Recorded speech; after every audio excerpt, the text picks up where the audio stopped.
নমস্কাৰ সকলোকে বহুদিনৰ পাছত আমি সকলোৱে একলগ হৈছোঁ। বহুদিন আমাৰ চেনেলত কথা বতৰাসমূহ চলি আছিল, ছ'চিয়েল ছায়েন্সৰ লাইভ ক্লাছৰ কথাও চলি আছিল, কিন্তু কিছুমান নেটৱৰ্ক ইছ্যুৰ বাবে আমি কৰিব পৰা নাই। বাৰু যি কি নহওক, কিন্তু আমি চেম্পুল কুৱেশ্যন পেপাৰখন ইতিমধ্যে ইংলিছ বা বিজ্ঞান হওক বা মেথছৰ চেম্পুল পেপাৰকেইখন অকণমান হ'লেও আমি আমাৰ চেনেলত জনাই দিছোঁ বা কিছুমান কুৱেশ্যন আমি ডিছকাছো কৰিছোঁ, কিন্তু ছ'চিয়েল ছায়েন্সৰ চেম্পুল কুৱেশ্যন পেপাৰখন কোনো ডিছকাছ কৰা নাছিল। গতিকে আমি আজিৰ পৰা কি কৰিম, চেপ্টাৰ ৱাইজ ছ'চিয়েল ছায়েন্সৰ যিখন চেম্পুল পেপাৰ আছে ধুনীয়াকৈ ডিছকাছ কৰি যাম আৰু ছল্ভ কৰিবলৈ চেষ্টা কৰিম। সকলোখিনি ছল্ভ কৰি দিয়া নহ'ব, কিন্তু এনচাৰবোৰ কেনেকৈ লিখিবা বা ক'ৰ পৰা আহিছে, যিহেতু ইয়াত ইংলিছ মিডিয়ামত আহিছে, আমি আছামিছ মিডিয়ামতো কথাখিনি বুজিবলৈ চেষ্টা কৰিম। গতিকে চেম্পুল পেপাৰখনৰ যি বাকীকেইটা চেপ্টাৰত বা বাকীকেইটা ছাবজেক্টত অহাখিনি তোমালোকে গম পাইছাই যে ইয়াত কি লিখা আছে যে ছ'চিয়েল ছায়েন্সৰ ইয়াত এই পেপাৰখনত ছ'চিয়েল ছায়েন্সৰ মেইন কৰ্চৰ ওপৰত দিছে, কিন্তু এইখিনি কুৱেশ্যনেই যে আহিব তেনেকুৱা কথা নাই বুলি ইয়াত দিছে, নিৰ্দেশটো দিছে, কিন্তু এনেধৰণৰ কুৱেশ্যন আহিব বুলি ইয়াত কোৱা হৈছে। আৰু চ'ৰ্চটো তোমালোকক মই কৈছোঁৱে যে মেথছৰ পেপাৰখনতো চ'ৰ্চ CBSE বৰ্ড বুলি আছিলে, ইয়াতো CBSE বৰ্ড মানে CBSEৰ নিচিনা কুৱেশ্যন পেটাৰ্ণবোৰ CBSEৰ নিচিনা থাকিব। বাকী যি কি নহওক, যোৱা বছৰ যিসকল ছাত্ৰ ছাত্ৰী SSLC 2024 যিখিনি এক্সামটোত যোনসকলে অৱতীৰ্ণ হৈছে বা প্ৰি ফাইনেল 2024 SSLCৰ বাবে যিসকলে দিছে তেওঁলোকে গম পাইছে যে পেটাৰ্ণবোৰ কেনেকুৱা হ'ব। এতিয়া ফাৰ্ষ্ট কুৱেশ্যন আমি ডিছকাছ কৰিম। ফাৰ্ষ্ট কুৱেশ্যনটোৱে আহিছে চোৱা, তোমালোকৰ এছাৰচন আৰু ৰিজন টাইপ কুৱেশ্যন। গতিকে এছাৰচন আৰু ৰিজন টাইপ কুৱেশ্যনত কি কৰিব লাগে আমি জানোৱেই। এছাৰচন ৰিজন টাইপ কুৱেশ্যনত কি কৰিব লাগে চোৱা, এছাৰচনটো কি দিছে, এছাৰচনটো দিছে, এইটো এছাৰচনত দিছে যে the development of Indian industries can be largely attributed to the Swadeshi movement. আচলতে এছাৰচনটোত এইটোৱে দিছে, উক্তিটোত এইটোৱে দিছে যে ইণ্ডিয়াৰ অৰ্থাৎ ভাৰতীয় উদ্যোগসমূহ মানে বহুত বৃহৎভাৱে বিকাশ ঘটিছিল কোন সময়ত, স্বদেশী মুভমেণ্টৰ সময়ত, অৰ্থাৎ স্বদেশী আন্দোলনৰ সময়ত ভাৰতৰ যিখিনি উদ্যোগ আছিল উদ্যোগখিনিৰ বিকাশ ঘটিছিল। কাৰণটো দিছে, কাৰণ বুলি কি দিছে কাৰণত, the Swadeshi movement encourage indigenous institutions and industries by boycotting foreign goods and urging. গতিকে স্বদেশী আন্দোলনে আমাক কি কৰিছিল, উৎসাহিত কৰিছিল আমাৰ থলুৱা যিখিনি প্ৰতিষ্ঠান আৰু থলুৱা উদ্যোগসমূহক উৎসাহিত কৰিছিল যিখিনি বিদেশী বস্তু বৰ্জনৰ জৰিয়তে।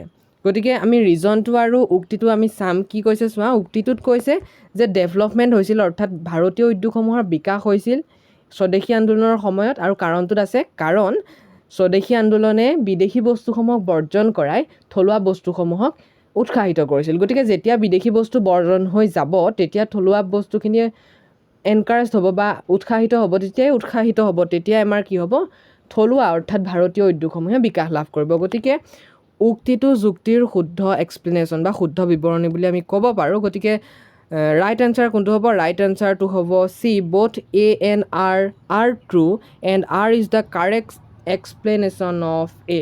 অপশ্যন চিটো শুদ্ধ হ'ব। বুজি পাইছা তোমালোকে? যদি বুজি পোৱা নাই ভিডিঅ'টো অকণমান আগলৈ নি পেলাই চাই ল'বা। তাৰপাছতে আমি এতিয়া 2 নম্বৰ কুৱেশ্যনটোলৈ যাওঁ। 2 নম্বৰ কুৱেশ্যনটোত আছে which of the following song was not associated with the Swadeshi movement. তলৰ কোনটো গীত স্বদেশী মুভমেণ্টৰ লগত জড়িত নহয় বা স্বদেশী আন্দোলনৰ লগত জড়িত নহয়। অপশ্যন এ দিছে জনগণ মন, বি বন্দে মাতৰম, চি হে বংগ জননী স্বৰ্ণ প্ৰসৱিনী, আৰু ডি দিছে বাঙালীৰ প্ৰাণ বাঙালীৰ মন এক হওক হে ভগৱান। এতিয়া মূল কথাটো হৈছে চি আৰু ডি অপশ্যনটো কোনোমতেই নহয়, কাৰণ তাত বংগজননী বা বাঙালীৰ প্ৰাণ বাঙালীৰ মন এই শব্দকেইটা আছে। গতিকে যিহেতু বংগভংগৰ জৰিয়তে স্বদেশী মুভমেণ্ট হৈছিলে, গতিকে বংগ শব্দ দুটা থকা গানকেইটাতো সেই সময়ত জড়িত আছিলেই। গতিকে আমাক নট এছ'চিয়েটেড সুধিছে, জড়িত নোহোৱা গীতটো। এতিয়া বন্দে মাতৰম বুলি তেতিয়া আলোচনীও ওলাইছিলে বা বন্দে মাতৰম গীতটো সেই সময়ত জনপ্ৰিয় হৈ উঠিছিল। নহৈছিল কোনটো, not associated with the Swadeshi movement was জনগণ মন। জনগণ মনটো সেই সময়ত অৰ্থাৎ স্বদেশী মুভমেণ্টৰ সময়ত ইমান জড়িত নাছিল। অপশ্যন বি নহয়, অপশ্যন এ হ'ব। তোমালোকে গম পাইছা এই জনগণ মনটো হ'ব। অ'কে, জনগণ মনটো হ'ব। তাৰপাছত 3 নম্বৰ কুৱেশ্যনটো চোৱা। 3 নম্বৰ কুৱেশ্যনো গম পাইছাই, মই আগতেই তোমালোকক কৈছোঁ যে আগতে ক অংশৰ লগত খ অংশ মিলালে আমি 4 নম্বৰ বা 5 নম্বৰ পাওঁ, কিন্তু এতিয়া MCQত অহাৰ লগে লগে আমি 1 নম্বৰ পাওঁ। ইয়াত কি কৈছে, মিলাবলৈ কৈছে, চ'জ দ্য কাৰেক্ট অপশ্যন। এতিয়া কিছুমান ক্ষেত্ৰত কেতিয়াবা খেলিমেলি লাগিলেও ইয়াত আমি এখন মিলাই চাম, এখনো যদি আমি মনত থাকে তেতিয়া আমি পাৰি যাম আনচাৰটো কেনেকৈ। এতিয়া যেনিবা মই ধৰি লৈছোঁ যে মোৰ সঞ্জীৱনীখন মনত আছে, সঞ্জীৱনীখন কৃষ্ণ কুমাৰ মিত্ৰই লিখা, অৰ্থাৎ বিটো তোৰ লগতে মিলিব। এতিয়া বিটো তোৰ লগত মিলা 3টা অপশ্যন আছে, এইটো আমি চাব নোৱাৰোঁ। এতিয়া যুগান্তৰ পত্ৰিকাখন কোনে লিখিছিল? ভূপেন্দ্ৰনাথ দত্তই। এতিয়া ডিটো 3 লগত মিলিব, হয়নে? ডিটো 3 লগত মিলিব, আমি আঁকি দিছোঁ ৰ'বা, ডিটো 3 লগত মিলিব। অ'কে, এতিয়া ডিটো 3 লগত মিলাৰ এটাই অপশ্যন আছে, কোনটো? Option D. গতিকে অপশ্যন ডিটো শুদ্ধ হ'ব তেনেকৈ হ'লে, অপশ্যন ডিটো তেনেকৈ হ'লে শুদ্ধ হ'ব লাগিব। এতিয়া অপশ্যন ডিটোৰ লগত মিলাই চাওঁ আহা। এটো 4 বুলি কৈছে, অৰ্থাৎ বেংগালী সুৰেন্দ্ৰনাথ বেনাৰ্জীয়ে লিখিছিল সেইটো বুলি কৈছে বা সম্পাদনা কৰিছিল। বিটো 2 সঞ্জীৱনী কৃষ্ণ কুমাৰ মিত্ৰ, ঠিকে আছে। আৰু ডি ডন সতীশ চন্দ্ৰ মুখোপাধ্যায় বা মুখাৰ্জী।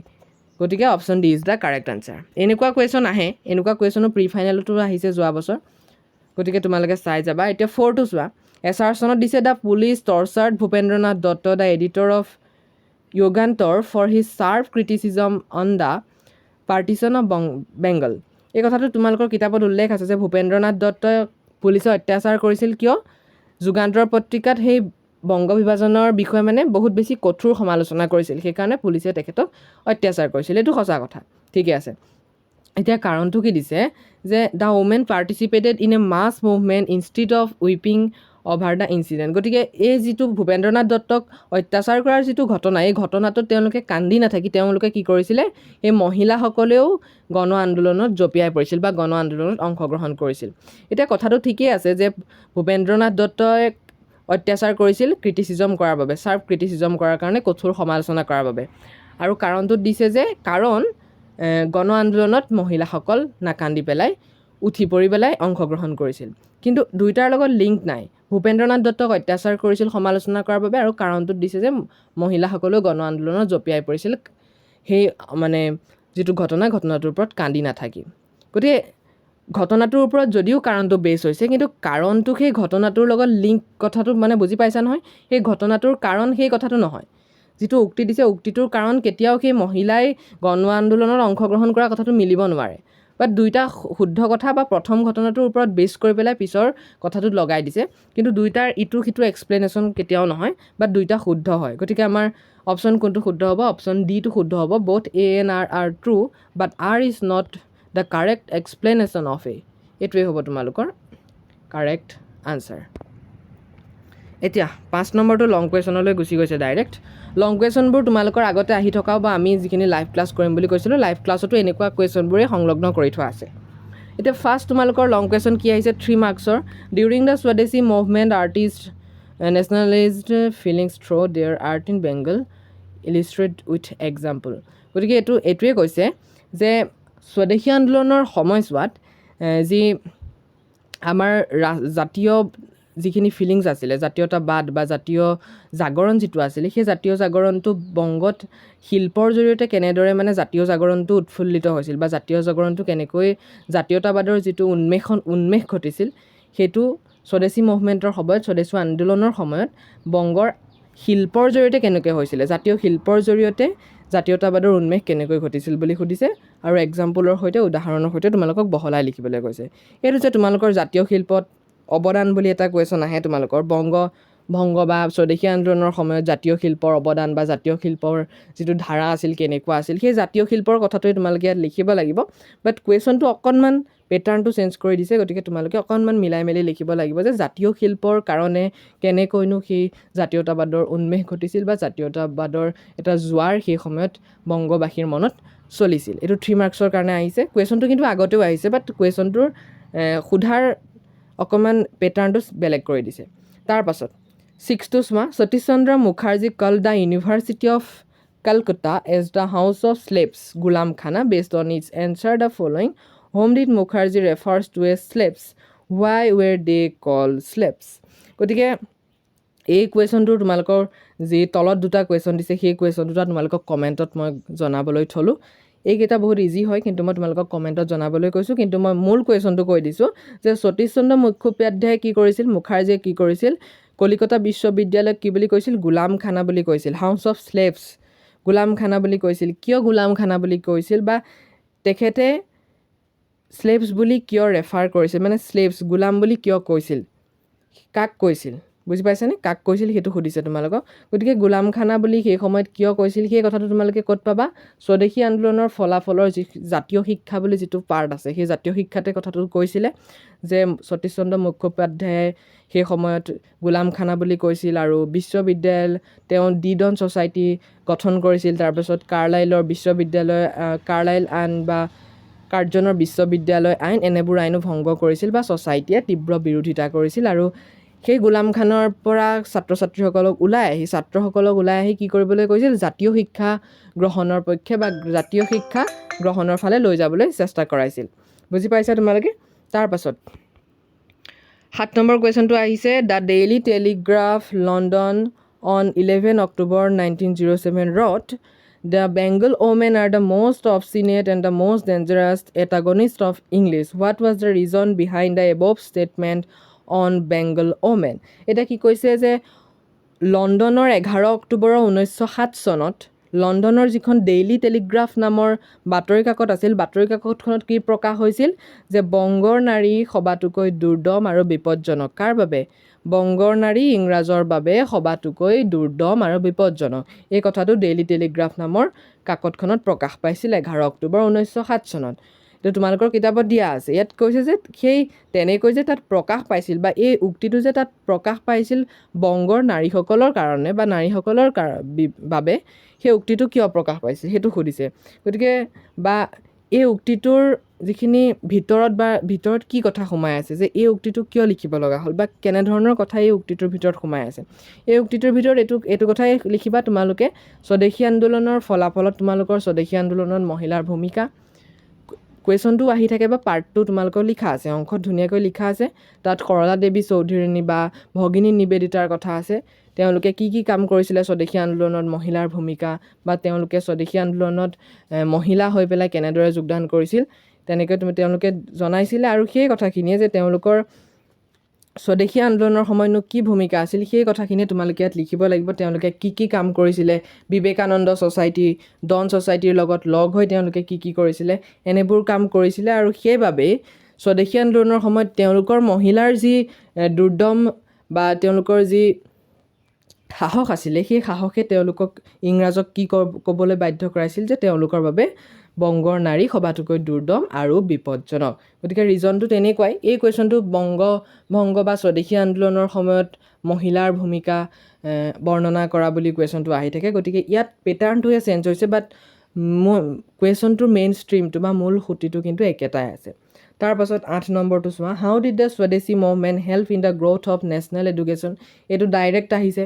যে স্বদেশী মুভমেণ্টে স্বদেশী আন্দোলনে জাতীয় শিক্ষাৰ বিকাশত বা জাতীয় শিক্ষাৰ বৃদ্ধিত কেনেকৈ সহায় কৰিছিল জাতীয় শিক্ষাৰ বৃদ্ধিত তোমালোকে জাতীয় শিক্ষা নামৰ পাৰ্টটোতে ধুনীয়াকৈ পাই যাবা কি হৈছিলে বা শেষত তোমালোকৰ বিশ্ববিদ্যালয় কেইখনমান নামো আছে যাদৱপুৰ বিশ্ববিদ্যালয় বা আনন্দৰাম বৰুৱাৰ বন্ধু এজনৰ কথা আছে বহুতখিনি কথা আছে তাত সতীশ চন্দ্ৰ মুখোপাধ্যায়ৰ কথাও আছে বুজি পাইছা জাতীয় শিক্ষা পৰিষদৰ কথাও আছে সেইখিনি তোমালোকে গোটেইখিনি লিখিব লাগিব তাৰপিছত 9 নম্বৰ ইন হোৱাট ৱেজ did Rabindranath Tagore protest against the partition of Bengal বংগ বিভাজনক কেনেকৈ ৰবীন্দ্ৰনাথ ঠাকুৰে প্ৰটেষ্ট কৰিছিল এইটো এটা ডাঙৰ প্ৰশ্ন আৰু এই প্ৰশ্নটো তোমালোকে গোটেই চেপ্টাৰটো পঢ়ি যেতিয়া কনচেপ্টটো বুজিবা তেতিয়া তোমালোকে আনচাৰটো কৰিব পাৰিবা মূল কথাটো হ'ল ৰবীন্দ্ৰনাথ ঠাকুৰ বা তেওঁৰ সমসাময়িক যিসকল লোক আছিল তেওঁলোক কেতিয়াও আন্দোলন কৰা ধৰণৰ মানসিকতা মানে আমি যিটো আন্দোলনৰ মানসিকতা লৈ থাকোঁ তেওঁলোকৰ সেই মানসিকতাটো নাছিল তেওঁলোক আছিল বংগৰ গুৰি ধৰোঁতা এখন দেশৰ গুৰি ধৰোঁতা এখন ৰাজ্যৰ এখন প্ৰদেশৰ গুৰি ধৰোঁতা আৰু একোজন বুদ্ধিজীৱী লোক গতিকে ৰবীন্দ্ৰনাথ ঠাকুৰৰ নিচিনা এজন বুদ্ধিজীৱী লোকে কেনেকৈনো সেই বংগ বিভাজনটো প্ৰটেষ্ট কৰিছিল বা বিৰোধিতা কৰিছিল মূল কথা তেওঁলোক যিহেতু বুদ্ধিজীৱী আছিল গতিকে তেওঁলোকে হিংসাত্মক কাৰ্যসূচীৰে কেতিয়াও আন্দোলন এটা আগবঢ়াই নিব নোখোজে তেওঁলোকে খুজিছিল বৌদ্ধিক আন্দোলন হোৱাটো বৌদ্ধিক মানে কি লিখা পঢ়াৰ জৰিয়তে আলোচনী পঢ়াৰ জৰিয়তে তেনেধৰণৰ কিছুমান বস্তু যাতে খুব নীৰৱ নিতালভাৱে যাতে এটা আন্দোলন চলি থাকিব পাৰে সেই আন্দোলনটোৰ জৰিয়তে সেই নীৰৱ এটা আন্দোলনেই যাতে ব্ৰিটিছৰ মনত বা যি পক্ষ আছে যি পক্ষৰ বিৰুদ্ধে আমি আন্দোলন কৰিবলৈ সাজু হৈছোঁ সেই আন্দোলনৰ সেই পক্ষক যাতে আমি কিবা এটা দেখুৱাব পাৰোঁ সেই বৌদ্ধিক আন্দোলনৰ জৰিয়তে। গতিকে তেখেতে কি কৰিছিলে, প্ৰথম তেওঁলোকে কাৰ্যসূচী কৰিছিলে, ৰবীন্দ্ৰনাথ ঠাকুৰে হওক বা বাকীখিনি বুদ্ধিজীৱী লোক মিলি পেলাই যে আবেদন দিছিলে ব্ৰিটিছ চৰকাৰলৈ, হয়নে? তাৰ পাছতে ৰবীন্দ্ৰনাথ ঠাকুৰে কি কৰিছিলে, আটাইতকৈ ডাঙৰ কথাটো হ'ল যে কলিকতাৰ সকলো মানুহকে লগ লগাই কি কৰিছিলে, ৰাখী বন্ধন উদযাপন কৰিছিলে। কোনো হীন নিজ বুলি ভবা নাছিলে, সকলো ধৰ্মৰ লোকে সকলো ধৰ্মৰ মানুহক ৰাখী বন্ধন কৰিছিলে। তাৰপিছত গছতো ৰাখী পিন্ধাইছিলে। তাৰপিছত তেওঁলোকক গান গাবলৈ শিকাইছিল বা তেনেকৈ গান গাইছিল, বা চিতপুৰ আৰু কালিতোলা বৰমছজিদৰ যিজন মৌলবী আছিল, সেই মৌলবীগৰাকীক ৰাখী বন্ধন কৰাইছিল। গতিকে তেনেধৰণৰ কিছুমান নিদৰ্শন দাঙি ধৰিছিল এই বুদ্ধিজীৱী মানুহগৰাকীয়ে বৌদ্ধিক আন্দোলনৰ জৰিয়তে। তাৰ পাছতে তোমালোকৰ জাতীয় সাহিত্যৰ এটা কথা আছে যে তেখেতে বহুখিনি গীত লিখিছিল, আৰু বহুখিনি গীতৰ ভিতৰত আমাৰ সোণাৰ বাংলা যিটো গীত আছিল, সেই গীতটো তেখেতে অৰ্থাৎ বংগ বিভাজনৰ সময়তে লিখিছিল। আৰু লগতে তেখেতে কি কৰিছিল, এটা প্ৰবন্ধ লিখিছিল। আৰু প্ৰবন্ধটো কি আছিল, এইটো কিন্তু বংগ বিভাজনৰ প্ৰটেষ্টৰ কাৰণে লিখিছিল, বিৰোধিতাৰ কাৰণে লিখিছিল। তেওঁ কি লিখিছিল, জাতীয়তাবাদৰ উন্মেষণ ঘটিছিল সেই প্ৰবন্ধটোৰ জৰিয়তে। প্ৰবন্ধটো আছিল ভাই ভাই এক ঠাই, হয়নে?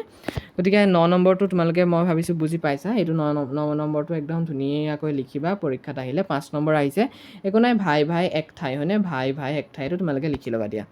তাৰপাছত 10 নম্বৰটো চোৱা, 10 নম্বৰটো কি দিছে, 10 number, what were the anti movement measures taken by the British to dominate Swadeshi movement. এই কুৱেশ্যনটো আহি থাকে যে ব্ৰিটিছ চৰকাৰে স্বদেশী আন্দোলনক ডমিনেট কৰিবলৈ, দমন কৰিবলৈ কি আন্দোলন বিৰোধী কাৰ্যপন্থা গ্ৰহণ কৰিছিল। এতিয়া আন্দোলন বিৰোধী কাৰ্যপন্থা বুলি ক'লে তোমালোকৰ কিতাপত এটা টপিকেই আছে তেনেকৈ আন্দোলন বিৰোধী কাৰ্যপন্থাৰ বিষয়ে, কিন্তু মূল কথাটো ক'বলৈ গ'লে কংগ্ৰেছ দল যিহেতু সেই সময়ত বহুত বেছি, কংগ্ৰেছ দলেই প্ৰভাৱী আছিল, এটা ৰাজনৈতিক দল, যিটো এখন ইতিহাসক সজাই থৈছে এটা ৰাজনৈতিক দলে। সেই দলটোৰে যিখিনি উদাৰপন্থী নেতা আছিল, সেই উদাৰপন্থী নেতাসকলক ব্ৰিটিছে নিজৰ হাতৰ মুঠিত ৰাখিবলৈ চেষ্টা কৰিছিল, বা কংগ্ৰেছৰ নেতাসকলক বা আমাৰ ভাৰতীয়সকলক কি কৰিছিল, উচ্চ পদস্থ বিষয়াৰ পদবী দিম বুলি কৈছিল, বা সংসদৰ লোভনীয় পদ দিম বুলি কৈছিল। আৰু অৱশেষত এনেধৰণৰ কিছুমান কামক বিপিন চন্দ্ৰ পালেই হওক, গোপাল কৃষ্ণ গোখলেই হওক, বা আন যিখিনি মানুহ আছিল, লালা লাজপত ৰায়, সেইখিনি মানুহে কি কৰিছিলে, প্ৰটেষ্ট কৰিছিলে যে এনেধৰণৰ কাম আমি কৰিব নোৱাৰোঁ, আমাক এইবোৰ লোভ দিছে বা আন্দোলন বিৰোধী কাৰ্যপন্থা গ্ৰহণ কৰি আমাক দমন কৰিবলৈ চেষ্টা কৰিছে। আৰু শেষত এটা উল্লেখযোগ্য ঘটনা, এটা উদাহৰণো দিব পাৰা যে গোপাল কৃষ্ণ গোখলেই প্ৰথমবাৰৰ বাবে ব্ৰিটিছ চৰকাৰে তেখেতক প্ৰদান কৰা নাইটহুড উপাধিটো ব্ৰিটিছ চৰকাৰলৈ পুনৰ ঘূৰাই দিছিল, যিহেতু তেওঁলোকে তেনেধৰণৰ লোভনীয় পদবোৰ গ্ৰহণ কৰিব খোজা নাছিল বা উপাধিবোৰ গ্ৰহণ কৰিব খোজা নাছিল। বুজি পাইছা? তোমালোকে নিজে মিলাই লিখিবা, মই জাষ্ট তোমালোকক মনত পেলাই দিছোঁ যে কোনখিনিৰ পৰা কুৱেশ্যনটো আহিছে বা কেনেকৈ লিখিব লাগিব। তাৰপিছত 11 নম্বৰ কুৱেশ্যনটো আছে, how did the national industries develop during Swadeshi movement. সেইটোৱেই ভাৰতীয় উদ্যোগ বা ভাৰতীয় জাতীয় শিল্পৰ ডেভেলপড বা জাতীয় শিল্পৰ বিকাশ কেনেকৈ স্বদেশী আন্দোলনৰ সময়ত হৈছিল, এইটো তোমালোকে লিখিব পাৰিবা। তাৰ জৰিয়তে তোমালোকে ৰবীন্দ্ৰনাথ ঠাকুৰৰ কথা লিখিব পাৰিবা, সৰলা দেৱী চৌধুৰীয়ে কেনেকৈ কি স্থাপন কৰিছিল, নীল ৰতন চৰকাৰে কি স্থাপন কৰিছিল, সেইবোৰ কথা লিখিব পাৰিবা। গতিকে মই ভাবিছোঁ ইমান বেছি টান নহয়, কিন্তু তোমালোকে যিখিনি লং কুৱেশ্যন আহিছে, লং কুৱেশ্যনবোৰ প্ৰায় আহি থকা, কিন্তু তোমালোকক এই চেম্পল পেপাৰখনৰ জৰিয়তে তোমালোকক এইটো বুজাব বিচাৰিছে যে কুৱেশ্যনটোৰ মেইন ষ্ট্ৰীমটো বা মূল খুঁটিটো, মূলটো একেই থাকিব, শিপাডাল একেই থাকিব, কিন্তু যিটো কুৱেশ্যন সোধাৰ ধৰণ, সেই ধৰণটো অকণমান খেলি মেলি কৰি দিছে তোমালোকক পাজল লগাবৰ বাবে, কিন্তু বাকী একে কথা নাই। এনেধৰণৰ কুৱেশ্যনেই কিন্তু CBSEত বহু আগৰ পৰাই চলি আহিছে। বুজি পাইছা? এনেধৰণৰ কুৱেশ্যনেই কিন্তু CBSEত বহু আগৰ পৰা চলি আহিছে। আৰু এই SRS অন ৰিজন টাইপ কুৱেশ্যনবোৰ বহুতৰে খেলি মেলি লাগে, গতিকে SRS অন ৰিজন টাইপ কুৱেশ্যনত কিন্তু খেলি মেলি নকৰিবা। আৰু কেতিয়াবা বহুতৰ বাবে বহুত ভিউ পইণ্ট থাকিব পাৰে, কেতিয়াবা এনেধৰণৰ কিছুমান কুৱেশ্যন দি দিয়ে যে বহুতৰে ভিউ পইণ্টৰ পৰা বেলেগ বেলেগ আনচাৰটো অপশ্যনটো শুদ্ধ হয় যেন লাগে, কিন্তু অকণমান চালি জাৰি চাবা, তেতিয়া হয়তো গম পাবা যে আচলতে কি। বাকী তোমালোকক মই কৈছোঁ যে আজি ফাৰ্ষ্ট চেপ্টাৰটো আমি শেষ কৰিছোঁ, চেম্পল পেপাৰত ইমানখিনিয়ে কুৱেশ্যন আছিল। তাৰপাছত আমি ছেকেণ্ড চেপ্টাৰ ডিছকাছ কৰিম, এনেকৈ ডিছকাছ কৰি গৈ থাকিম। আৰু এনেধৰণৰ কুৱেশ্যনবোৰ কৰিবা, আৰু চেম্পল পেপাৰত যি কুৱেশ্যন আছে সেইখিনি কুৱেশ্যন কৰিবা ধুনীয়াকৈ, যিহেতু মই প্ৰশ্নখিনি অসমীয়াটো এবাৰ কৈ দিছোঁ। আৰু আমাৰ চেনেলৰ যিখিনি ক্লাছ 10ৰ অফিচিয়েল হোৱাটছআপ গ্ৰুপ আছে, তাত জইন হৈ ল'লে তোমালোকে এই চেম্পল পেপাৰখন আছামিজতো উপলব্ধ হ'ব কেইদিনমান পাছত। তোমালোকক আমি আছামিজ মিডিয়াম কৰি ইতিমধ্যে মেথছৰ চেম্পল পেপাৰখন দিয়ে আছোঁ চেপ্টাৰ ৱাইজ। গতিকে এনেকৈ দি থাকিম। আজিলৈ ইমানে সামৰণি মাৰিছোঁ। অতি শীঘ্ৰে আমি ছেকেণ্ড চেপ্টাৰ, অৰ্থাৎ তোমালোকৰ যি ছেকেণ্ড চেপ্টাৰটো আছিল যে ৰাইজ of Gandhi and the freedom movement of India, গান্ধীৰ উত্থান আৰু যি স্বাধীনতা আন্দোলন, ভাৰতীয় স্বাধীনতা আন্দোলন, সেই চেপ্টাৰটো আমি আৰম্ভ কৰিম। এতিয়া আজিলৈ সামৰণি মাৰিছোঁ। ধন্যবাদ।